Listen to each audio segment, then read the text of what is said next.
বাচ্চার শরীর খারাপ হচ্ছে, অনেক ডাক্তার দেখাচ্ছ, তাও তোমার বাচ্চা কিছুতেই সুস্থ হচ্ছে না, খাচ্ছে না, তোমার বাচ্চার পরিস্থিতি খুবই একটা খারাপ, তখন মনে করো যখন যত যাই করেছো তাও যখন কিছু হচ্ছে না, তাই এই একটা ছোট্ট টোটকা তুমি করতে পারো।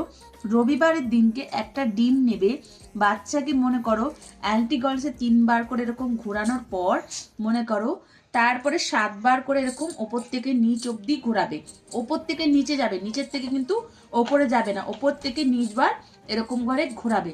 ঘোরানোর পর ওই ডিমটা একটা কাভারের মধ্যে দিয়ে প্লাস্টিকে ঘুরে বাড়ির যে ছেলে মানুষ আছে তাকে দিয়ে বলবে 3 রাস্তার মোড়ে ফেলে আসতে, পেছনে না ঘুরে গিয়ে।